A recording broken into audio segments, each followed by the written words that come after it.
Ladies and gentlemen, welcome to the final segment of the launch of the book titled Making of a Judge. It's a fascinating exploration into the personal and professional life of the author, the Honorable Lady Justice Asenath Ongeri. And I am your moderator, Linda Masaba, assisted by my co-moderator, Lorraine. Over to you, Lorraine. Thank you. Thank you very much, Linda. We'll just have our guests who have joined us in this segment introduce themselves, and then we'll pick it up from there. So maybe we can start to the guest closest to me. Okay. Thank you very much. My name is Joy Mbabu. I'm here to share this moment with my dear friend here, and I'll be saying more about myself later. Okay. Thank you. Introduce yourself, please. Thank you very much. My name is Duncan Okello. I served as the Chief of Staff to the Chief Justice, both Justice Mutunga and Chief Justice Maraga. Currently, I'm at the Kenya Judiciary Academy, and I'm happy to be here. Thank you. Thank you so much to our guests for creating time to be here. We appreciate that you have busy schedules, but you've taken time to just come and celebrate the author. We thank you for that. So I don't know if you have any questions to start us off. Thank you, Lorraine. Mine will go to the author, my lady. You really focused on leadership in your book. And I'm just wondering, and my question to you is, what is your perception in the years to come on leadership in the judiciary or any other organizations?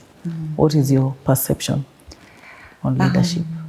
Yes, one of the things I'm excited about in this book is that I had a dream. I chased that dream. It became a reality. Now I realize that I've got to look for a bigger dream and chase it as well. Life is like climbing, I say Mount or Ngong Hills. When you go to Ngong Hills, when you reach the top of one hill, you think you have reached the top, and then you see another horizon. Yeah. So for me, now I'm seeing another horizon where there has been a transformation in the judiciary and in the way we do things. I call it a revolution, which was brought about by our Constitution 2010, where before the Constitution 2010, the judicial officers had a lot of authority. But now with Article 159 and Article 1, the power is with the people. So there's change, and therefore we have to involve others. That's why we talk about public participation. That's why we have court users committees. That's why now we are going from being the judge, the only one who dispenses justice, to introducing others like mediators, conciliators, AJAs, and embracing alternative dispute resolution methods. So I see a shift. I see it as a revolution, only it was bloodless. And the shift in the way we used to do things and the way we do things now. Okay. Wow. So maybe we can start with you, Mr. Okello. You can tell us, since you've been, in the judiciary. In fact, you were the first chief of staff under the new constitution of the judiciary, and now you are judiciary. What does it take to succeed in the judiciary? First of all, let me congratulate Judge Ongeri for penning this publication. Say that if you want to immortalize yourself, either compose music or write a book, because generations and generations will always find that item accessible. So the judge, in penning this book, you immortalize yourself in human history.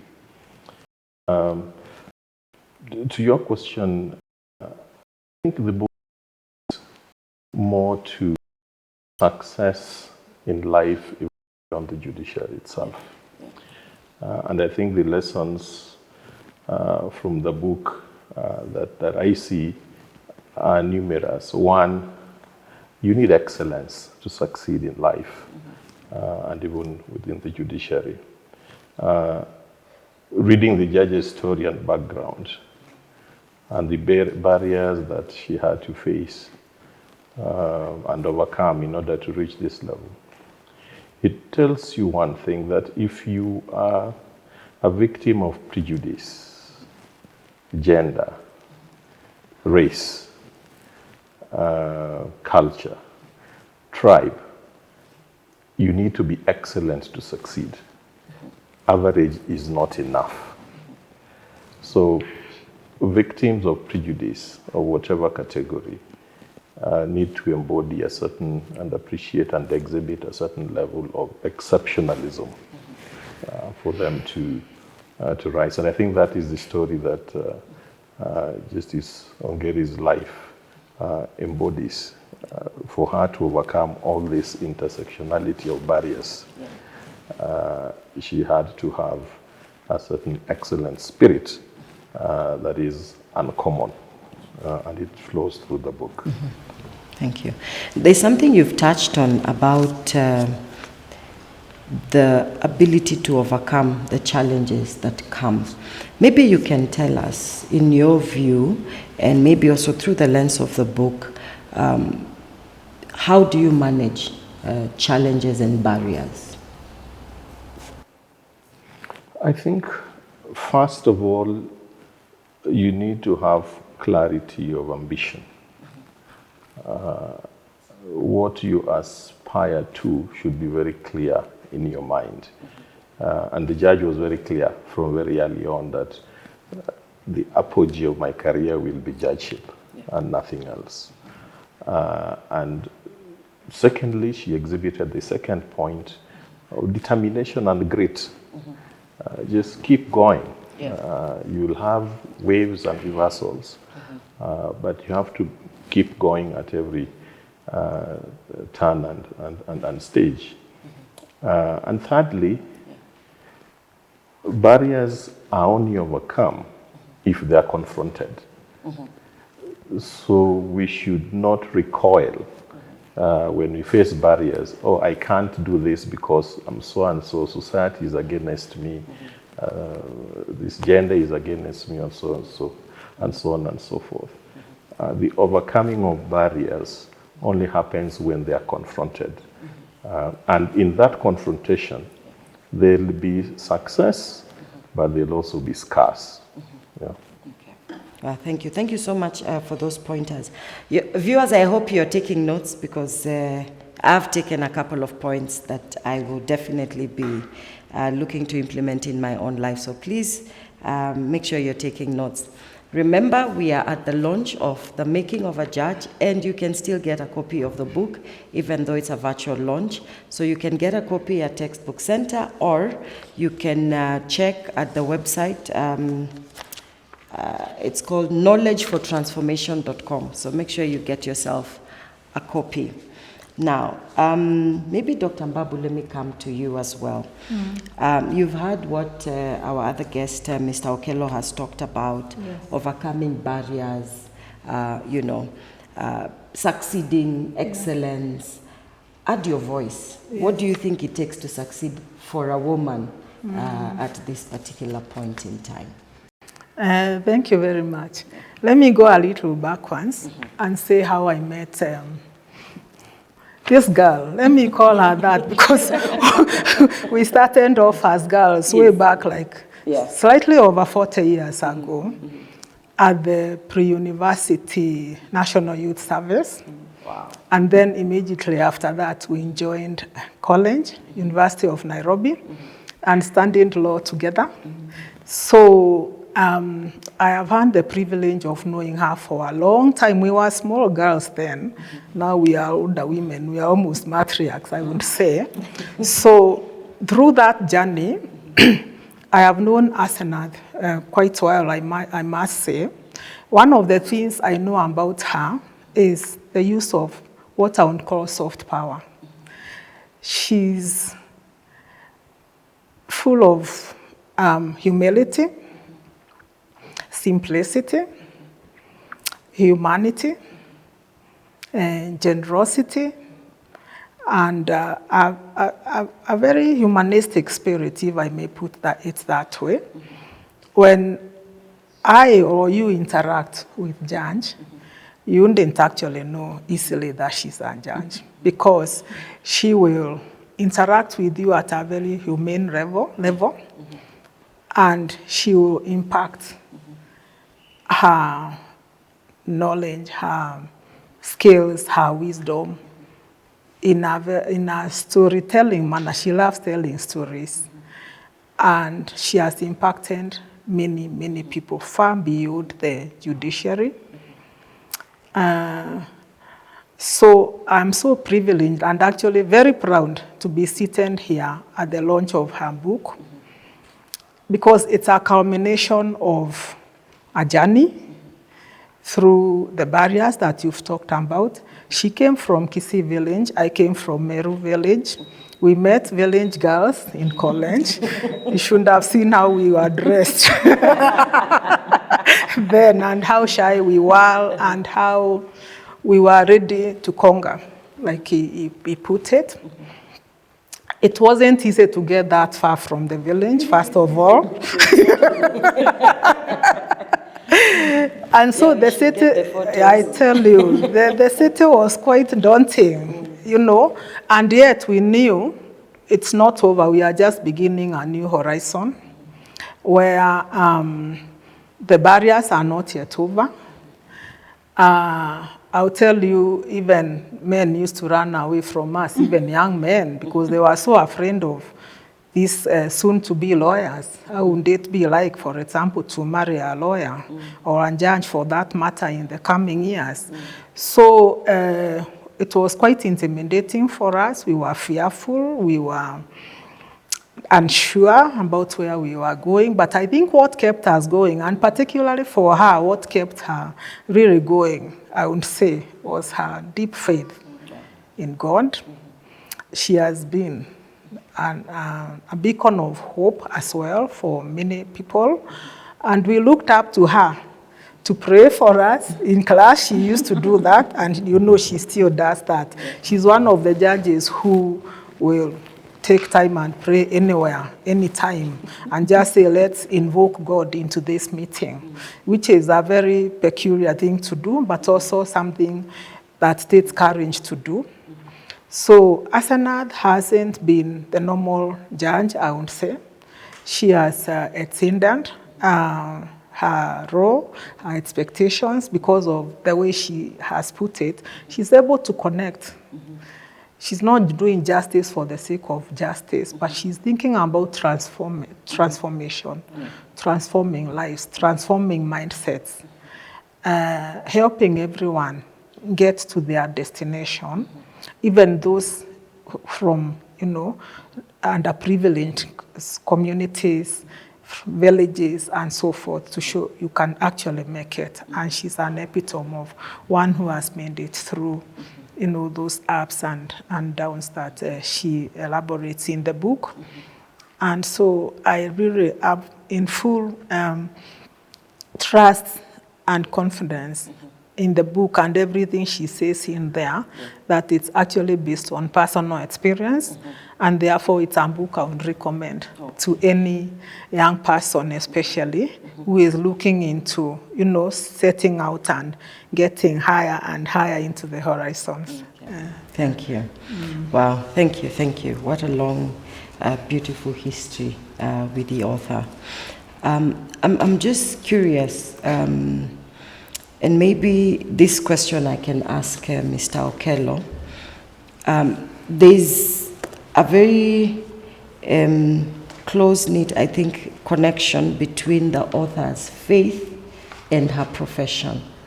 And I think one of the statements she had made earlier is she wants to be a missionary of justice. So missionary here of justice, because she says she judges for God. But more importantly is she wants to spread justice across in a manner that reflects her faith. So maybe you can tell us, what does it take to be a successful missionary for justice? I think first and foremost, you need to have a DNA for justice and fairness. You must love people to be a successful missionary for justice. If you don't love people, I don't think you can be a successful missionary for justice. If you place profit or abundance over humanity, then you can't be a successful missionary for justice. But there's also the place of spirituality. Belief there is no higher being in any religion that is unfair, that is unjust as a matter of principle. So a certain, you must be in touch with, I think, a bit of your spiritual side, however you want to label it.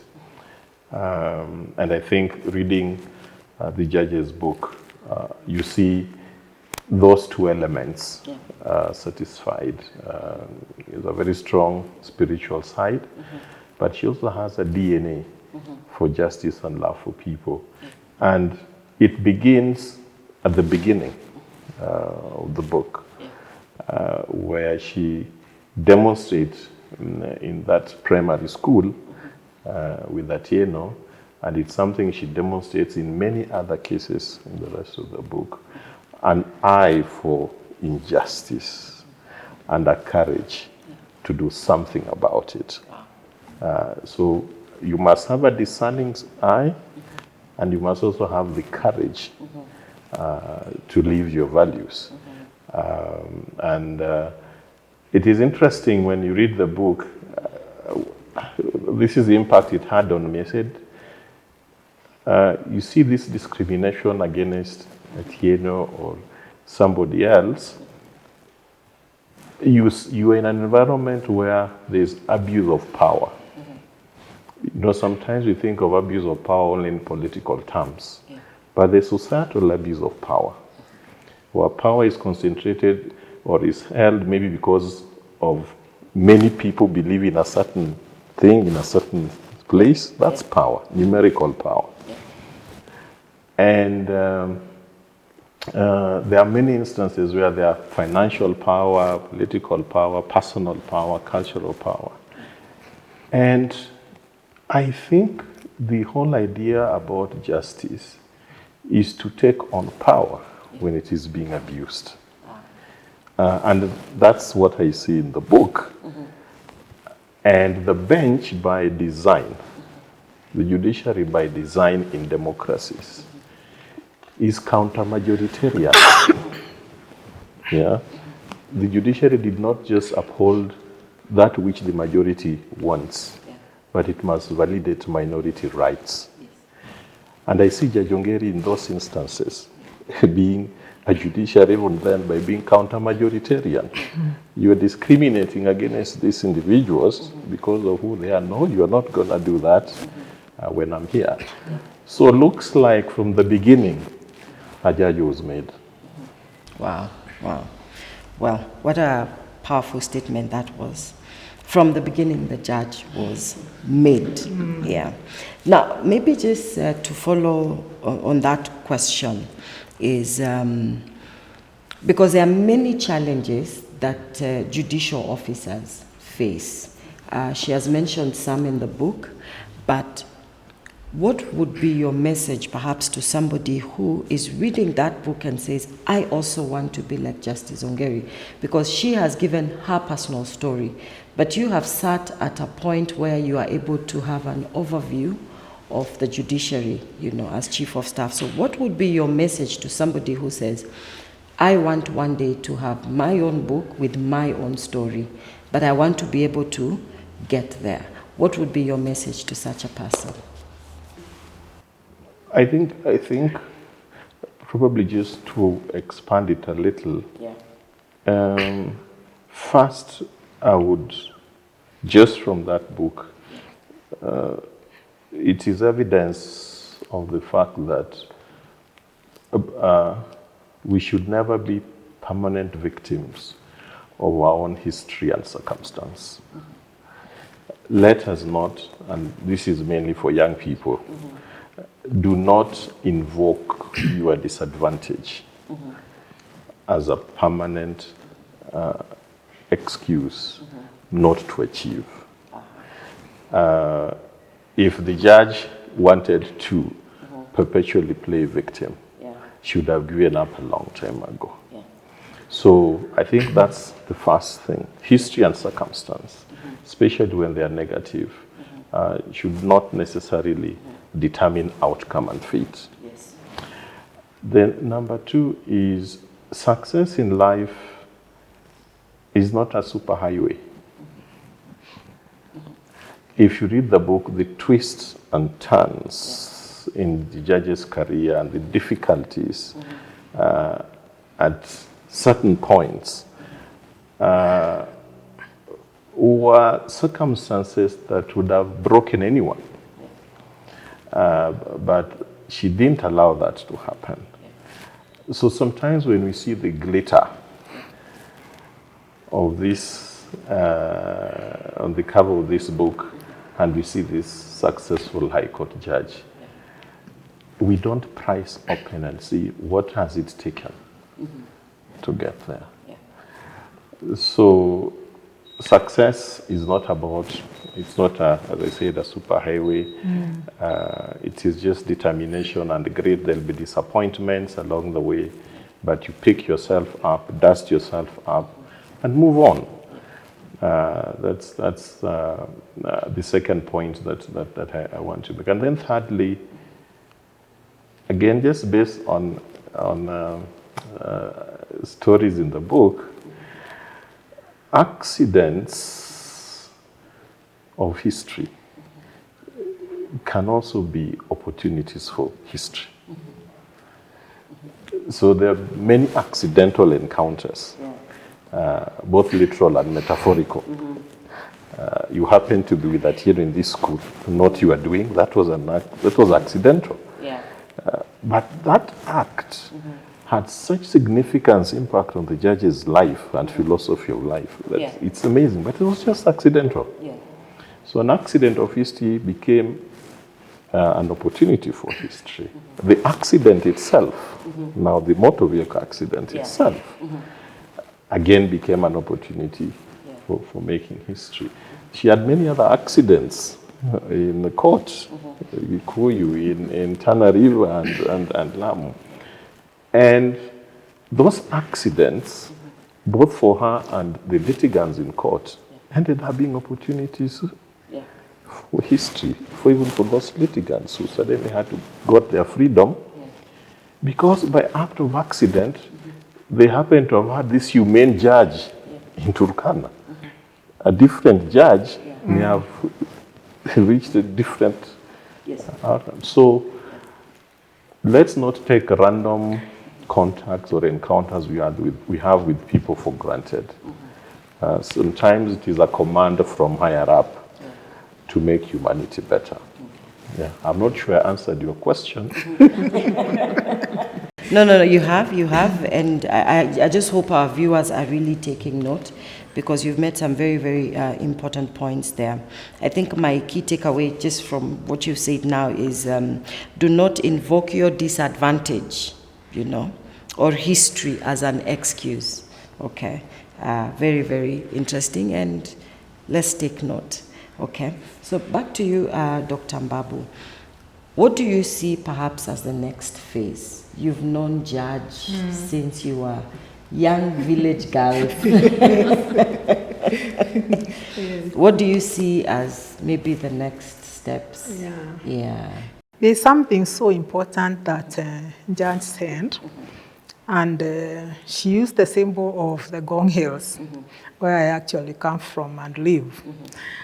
And she talked about how you climb a hill and think that you're the top, only to find another, horizon. Janj has been on that journey. I remember her even way back at City Hall as a magistrate, finding people for traffic offenses and what. And through that, the meandering that we are talking about, she's where she is. And just now where she's at, almost at the tip of her career as a High Court judge, she has begun having another view beyond the hill that she's now climbing. And I've been very fortunate to be part of that unfolding view, the new horizon that she's facing. We reconnected very well with Janj a few years ago in the corridors of something not judiciary, but something we call mediation and conflict resolution. She alluded to it earlier on, and that's a space I have been for a few decades now. And it was let me say, sort of a radical reconnection, because our paths crossed again in a very not accidental, not even coincidental, but gone incidental, if I may put it that way. And we were both talking about transformation and how we've used law as a tool for transformation for many years, justice. And she was like, I have a ministry in my heart. And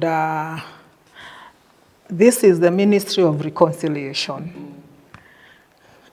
And she's trying doing that very much as a judge.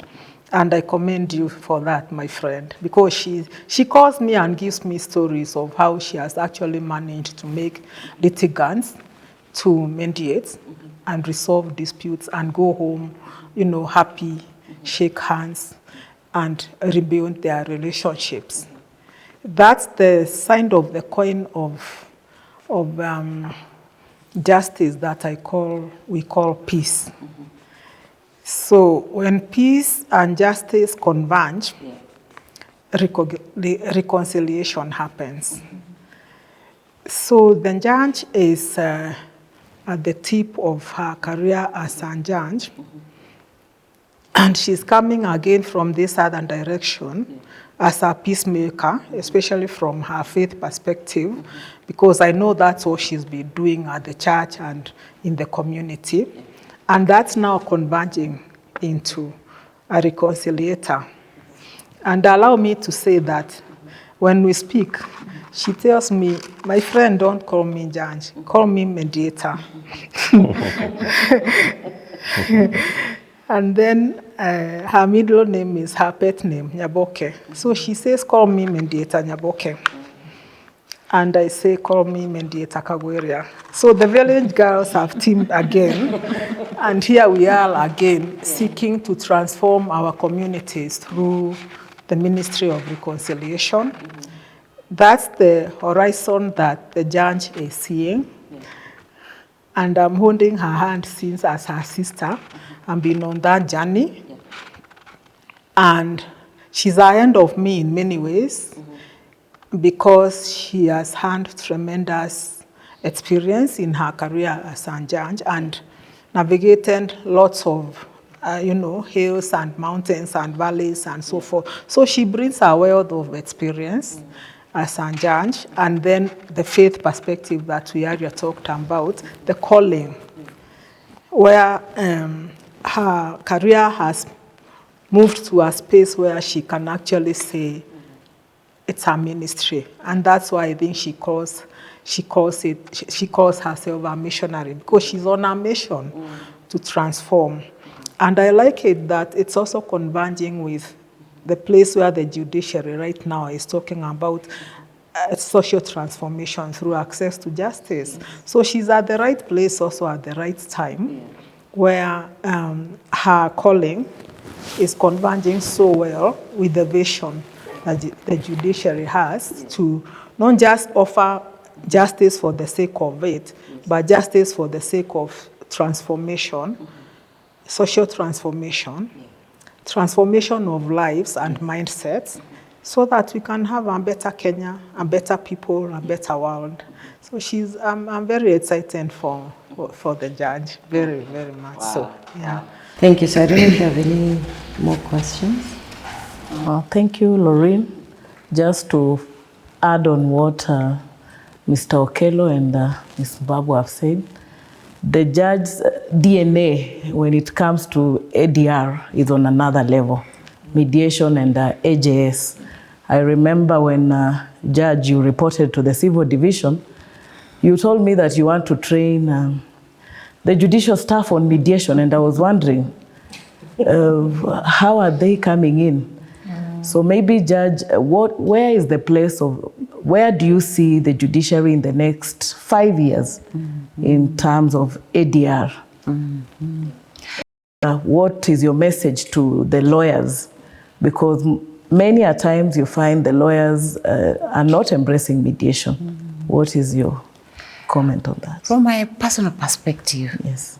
I see that as the next horizon. I don't know about you, but society seems to be segmented, fragmented, and the kind of justice we met must be restorative. And if we say that the judges and the magistrates are going to do all the cases, it is sometimes overwhelming.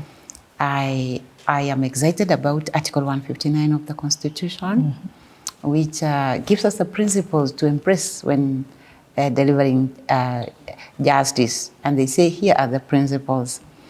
And among them, we are now mandated by the Constitution to promote reconciliation, mediation, arbitration, and all manner of alternative dispute resolution methods, AJS. And that's why the mantra of the CJ resonates with my next horizon: social transformation through access to justice. And it's like giving the society a role to play. You have given us the authority, but we're also giving it back to you. And that is why now we have Quota Next mediation, where members of the public train and they are given cases to help us resolve. And I think it's a good thing if we can bring healing to the people. For me, I believe that these are the last days, and the ministry of reconciliation is our last days ministry. When I read the Bible in the book of Malachi, the Bible says that before the great day, the great and terrible day of the end of the world, God will send Elijah. And what was the role of Elijah? Elijah reconciled Israel to their God. So we as judges, we are also to reconcile people. And I believe that except those cases which cannot be mediated, like cases where there is violation of human rights and criminal cases, every other case, in my opinion, should first be subjected to mediation.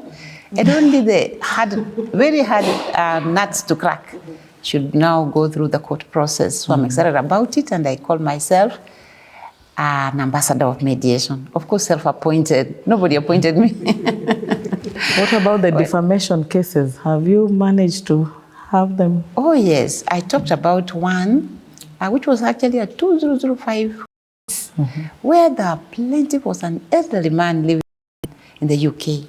And the case was, it's the first case I handled in the division. And I'd been warned that, you know, when it comes to defamation people want money. They have been defamed and therefore they want money.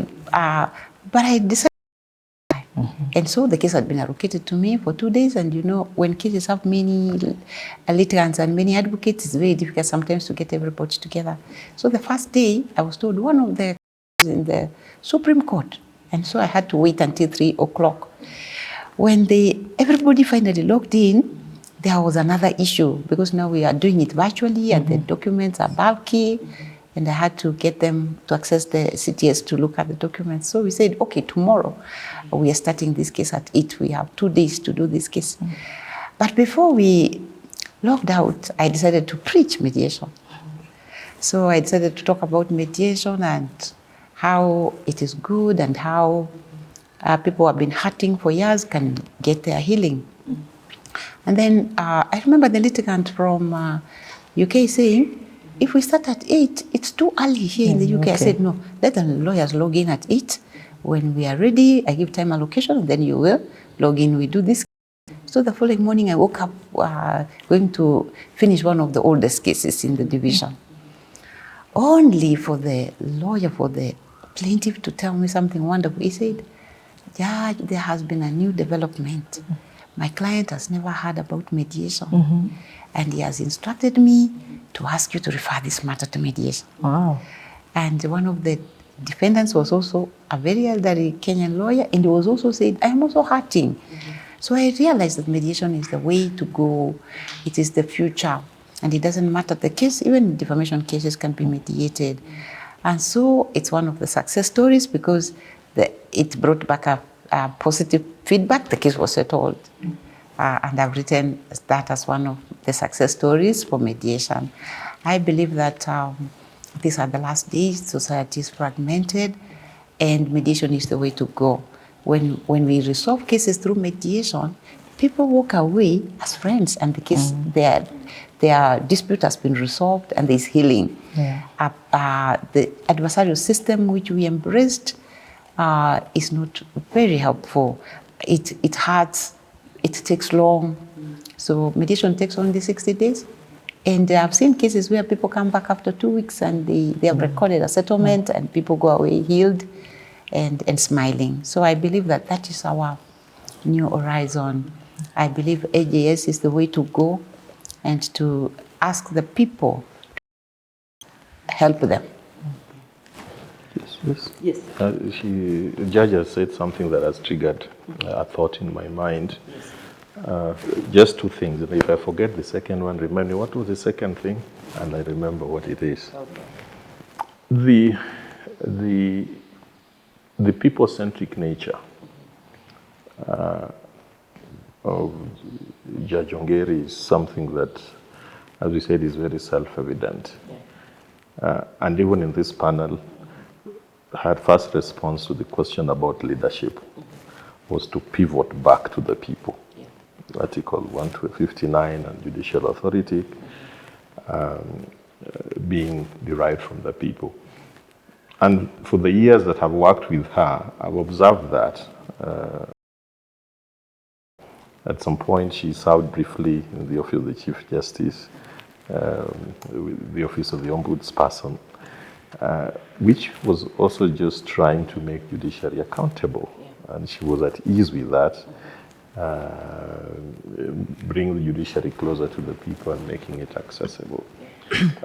But even more poignantly, I think when she went to be the first judge in Tana River, when the Chief Justice sent her there, she didn't complain. You know, that's also a security operation area. This was a lady, a mother, and a wife. And I must say, I'd never been to Tana River before. So I think she went there during Justice Mutunga's time. Then we visited Tana River with Justice Maraga. And I must admit I was shocked to see where she was operating from. That was not what was in my mind as Judge Ongeri was coming there. And for the period, this was a small mabati house that had been donated by Maendeleo ya Wanawake. That was the courthouse. Tana River is hot, and it's mabati wall and roof. That's before we constructed a new court there, which is a beautiful prefab.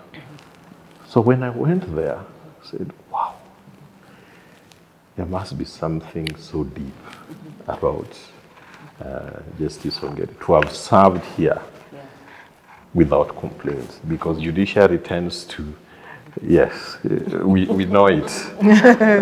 It can be a wailing wall of complaints over. She didn't for all those years.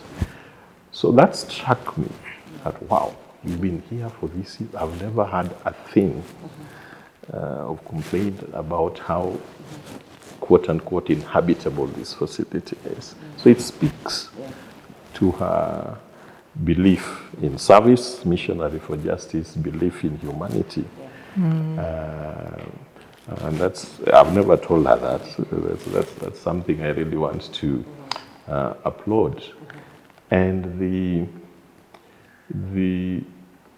the second thing, I had a second thing, reading this book about struggle, I thought I needed that I wrote some time back, very brief, very short. It's very short. It was like a minute or less. So when I was reading this, it crossed my mind. And this is what it says. It is titled, Just Try. Sometimes I flail, not for want of trying. Often I fail when I try too hard. Occasionally I turn away when it is hard to try. A few times I run away when I've been hard at trying. But every time I say, certainly there's another way. Yeah. I think we should end the launch at this point. Yeah, what a wonderful poem and a very, very strong message on resilience and always trying to, find a solution to every challenge that you face. Maybe you can tell us, Judge, is there any part of the book that you struggled to pen down? Perhaps, wondering whether you should tell it. Maybe it's a story that you are thinking, will the public receive it? How will they view it? Is there any part of the book that maybe you can share with us? Yes. I must say that writing a story about yourself is not something easy. First of all, you have so much to say. My problem is, what do I say? What do I leave? So sometimes I had to ask my family, do you think the story should go out there? So I had to get their permission. But among the stories that were rather very difficult for me to tell is one that was the turning point of my life, where I went to court in the morning and I was not in the best of moods. And there was an old litigant who had made an application to be allowed to sue as a pauper. And magistrates are given that mandate to make the inquiry. So I had told her, come with your witnesses. And I think she had come with the chief and some witnesses. And she had a lawyer. And that was the day I was traveling. So I gave the file to my twin court and told her, please do this one for me. And she said, what's wrong with you? This lady has a lawyer. How can she say she's a pauper and she can afford a lawyer? I said, no, please inquire. Just maybe this lawyer is helping her. But when I went to court, the lawyer didn't cooperate. And so I lost my cool and I treated him badly, only for me to be involved in an accident that day. And I realized that I had to look for this lawyer and tell him I am sorry for what I did, but that was the turning point of my life. It wasn't so easy, but I had to say that a time comes in our lives when we have to change. We have to realize what we are doing is not right and change it. Also stories about moonlighting, how we were poorly paid. And therefore, I had to go and look for evening classes to teach, lunchtime, locums or assignments. And at one point I said, honestly, should I tell this one? But even the Bible contains stories of people the way they were, with their weaknesses, with their strengths. And therefore, sometimes I wanted to tell only the rosy stories, but I realized that for it to be a truthful testimony, I have to say this is where I've been, and this is where I am now. But most important, this is where I am going. I see a future. I see a career that spans now eternity, because I have come to realize that we are not in this world forever. Soon my time in the judiciary is over, and someone else will take over from me. But the most important thing is, where are we going after this? And that's why I finished with a story where I said that I didn't say everything. I tried as much, but we shall know everything when we are in heaven. And then I finished with the story of a small boy who was having a conversation with an atheist teacher. So the teacher was asking the boy, son, are you sure Jonah stayed in the tummy of the fish for three days and 3 nights? And then the boy said, teacher, when you're in heaven, I'll ask Jonah. And then the teacher said, suppose Jonah will be in hell. You know, we believe that depending on what you believe, you'll either be in heaven or hell. Yes. And then the boy said, when the teacher asked, suppose Jonah will not be in heaven, you'll be in hell. And then the boy said, with all due respect, teacher, in that case, you're the one to ask Jonah. I believe that in this life, we make our choices. And there's another sequel to that, where I'm talking about my greatest discovery. I believe that we make choices right now, and the moment is now. And the most powerful, most beautiful thing is that we have the power to choose. And soon, this world is coming to an end. I think it's a reality people don't want to believe in. But for me, my message is that let's prepare for eternity. We are not here for good. We are here, we are passing through. And that is what that incident taught me, that you will be alive today and tomorrow you're not there. I mean, that day when I left court, feeling like I'm the one in charge here, I have to put this lawyer in his place.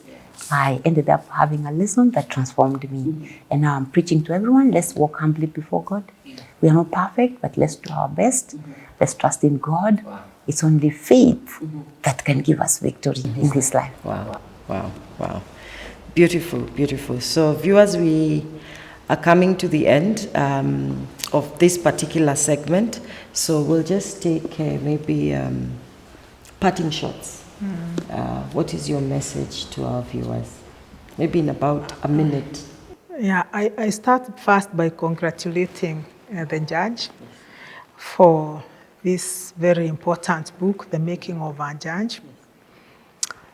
And number 2, I encourage everyone to get themselves a copy of the book. I know it's a gem. It's got lots of lessons to learn. I know it's full of humor, because I know her stories are full of humor.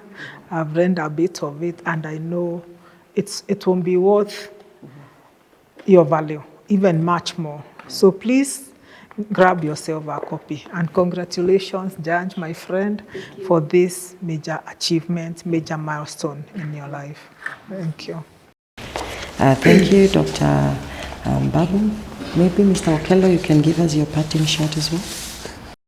Yeah, well, yes, first just to again congratulate the judge for doing this, and I hope this challenges other judges and judicial officers to also write the memoirs. Hardly are their stories told, and it is something that even the Kenya Judiciary Academy and the Office of the Retired Chief Justices are keen on, so that these stories are told. Judges and judicial officers have like 4 days in one. So from the courtroom to the chambers, that is the courthouse face. Then from, I call it the home house. Especially female judges, not judges, especially female judges and judicial officers. Then you do the home house, where you have to write your judgments at home, but also play motherly duties at home. And the pressures that bring to our judicial officers is never obvious to the public. And I think when judges and judicial officers start telling stories behind the bench and what the mechanics of judging and the pressures of judging, Probably some of the complaints that the judge raises in the book about the acidity in the social media may come down a little bit. So one way I think of trying to answer those issues also is just to expose our lives within acceptable parameters of what goes on beyond what people see in court. Because after hearing, litigants just think of their case. They don't know that there are 10 others. And it is every day. So they have to hear, then they have to retire and write, and they have to deliver. So I think these memoirs are important also in leveling with the public about what this work actually means. The second point is just to say this book also speaks to a debate that is as old as democracy about the relationship with religion and the state. The Constitution says they should be separate. Yes, but at the same time, there's a recognition that faith has an influence in how we perceive the world. The Constitution itself recognizes God. The oath of office itself ends by "so help me God." They are so separate until we even have Kathy's quote in the Constitution. So the demarcation is not one of purity. Because when the Chief Justice is swearing, taking his oath of office, he places his hand. He raises the Bible with the right hand and places his hand on the Constitution, the left hand on the Constitution. So does the President.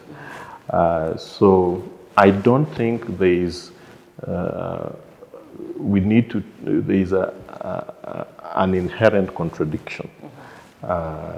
It's just about what are the demarcations that are acceptable so that we live together as diverse faiths and religions.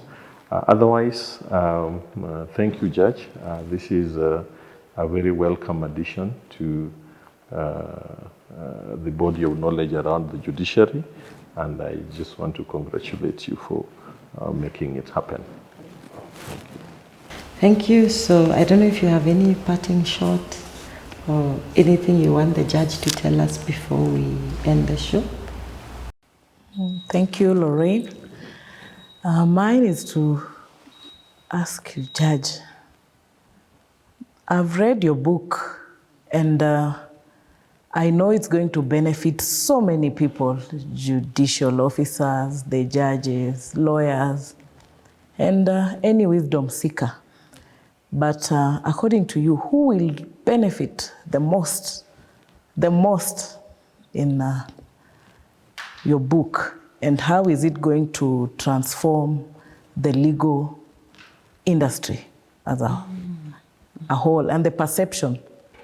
What perception will the people have about the legal profession? Okay, my book is actually about faith, footprints of faith, stories that shaped my life. I want to speak to someone out there who is going through things which they perceive as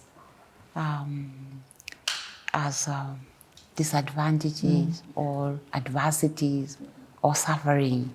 Right from when I was very young, and I was in school, and I see this little girl being bullied at Cherno because she didn't come from my community. And I take it upon myself to report anyone who dares to bully her to the teachers.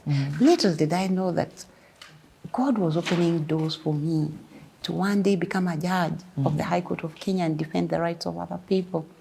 So whatever you're going through, I know people go through challenges. Sometimes people give up and say that God forgot me, or I'm just unlucky. I want everyone who reads this book to believe in God, to know that you are not here by accident, you are here by divine design, and that God created you for a purpose. I think the most important thing is to discover your purpose and pursue it. By the way, there are like 10 other books which are in the pipeline. Wow. 3 are already. And This is the third one. yes, this is the third one, but there are many more which are now in the pipeline. I think it's good to have that winning attitude. When I was sent to Tana River, for example, the heat there was so much, and there are no, there are no facilities such as ACs. Like in Mombasa, you can be working in a nice office with AC, and you are comfortable, although the place is hot. But I decided to enjoy the weather, and I call The it heat. a natural sauna. And so I could tell my staff that in Nairobi, you have to pay a lot of money to be in a sauna. And the same thing right now in Voi, which is also very hot. And I enjoy the weather, and I enjoy the sweating. So I think it's about having the right attitude, knowing that you are a child of God. And I just want to thank all of you for coming here to support me. But first and foremost, I thank the Almighty God for having given me all these opportunities. And right now, when I look back, I realize that whatever I thought was a disadvantage turned out to be a great blessing. And it's always good to have the right attitude. Someone has said that it is your attitude, not your aptitude, that determines your altitude. So I believe that whatever happens to you, don't look at it as a disadvantage, as suffering. Have a positive attitude and ask, what does God want me to learn from this? And be better, not bitter from life situations. So I thank the Almighty God for this opportunity to be able to tell my story, my testimony, and encourage someone to trust in God. I thank my family, and especially my husband, who encouraged me to study law when there was only one university in Kenya, and I was already admitted in the BA class. He encouraged me to study law, and always prays for me. And when he prays, he says, Lord, my wife, your daughter loves you. And that encourages me. When I go to the mirror, I tell myself, did you hear that? You're a daughter of God. So whatever people say out there, know who you are. In one of the stories, I've said that a brother cut his brother's leg because the brother called him a dog. So when they came before me, I asked him, did you turn into a dog when he called you a dog? Did you really have to cut your brother's leg because he called you a dog? You know you're not a dog. So whatever people call you, know who you are. And go and affirm yourself. And also, know you're a child of God. And go back to God always in prayer. I mean, one of the most beautiful things in this life is that we can always pray, wherever you are, even when you are in court, even before the cameras, you're praying and you're connecting with your God. So for me, I think it's for anyone who dares to have faith in God, to know that wherever they are, your circumstances are immaterial. Your age is irrelevant. You can always have a beautiful life, trusting God and depending on Him for everything. Wow, thank you, Judge.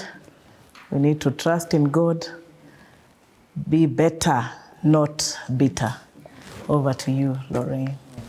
Thank you. Thank you so much to our guests for, again, creating time to just be here today. Viewers, this is the book that we are launching, The Making of a Judge, and it is written by none other than Lady Justice Asnath Ongeri. Please get yourself a copy. Read these stories. It is inspirational,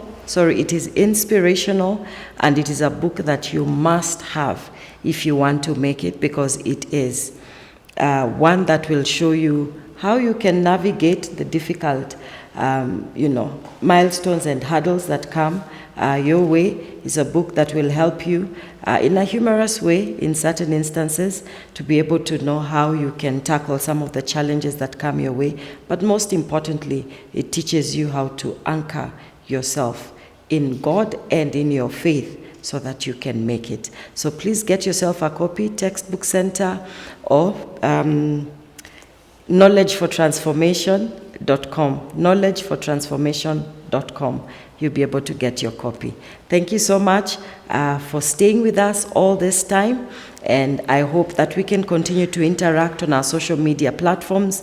We are on Facebook, we are on YouTube, we are on Instagram. So the links will be appearing on the screen right now. Please make sure you like, follow, subscribe so that you can get to know what we are up to. So thank you so much and God bless you. Sometimes I flail, not for want of trying. Often I fail when I try too hard. Occasionally I turn away when it is hard to try. A few times I run away when I've been hard at trying. But every time I say, certainly there's another way. Yeah.